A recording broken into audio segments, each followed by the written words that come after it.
Waqt konferenza tal-aħbarijiet, id-diriġent ta' Catania Pietro Monaco ħabbar li l-klabb ta' Serja kien se jtem qabel waqt iż-żjara tiegħu f'Malta.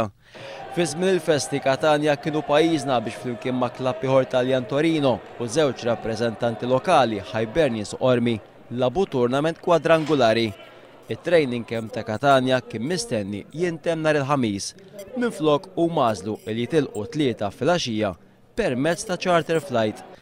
U maħasru żewġ sessjonijiet ta' taħriġ illi kellhom matul il-jum. Skont Pietro Monaco l-lukanda ma trattax tajjeb lit-tim Taljan fost l-oħrajn minħabba l-ikel.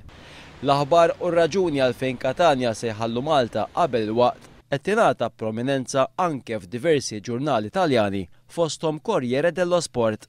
Kummenti li jurtaw ferm lil General Manager tal-Emeridien Franco Vella għaliex fi kliemu il-lukanda mxiet mal-ftehim illi kellha mal-Aġenzija Media Sport Event. Hija inkwetanti għax hija totalment inġusta wara kollox.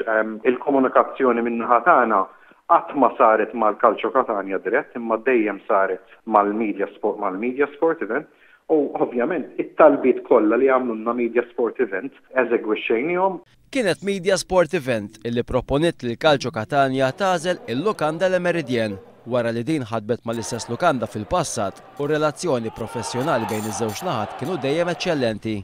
Min-naħa tagħha fi sqarrija l-MFA filwaqt li ddistakkat ruħha mill-kummenti tal-Monaco fakret li fl-aħħar snin l-istess lukanda ospitat klabb oħra ta' fama mondjali fosthom Juventus u Parma illi ħarġu sodisfatti.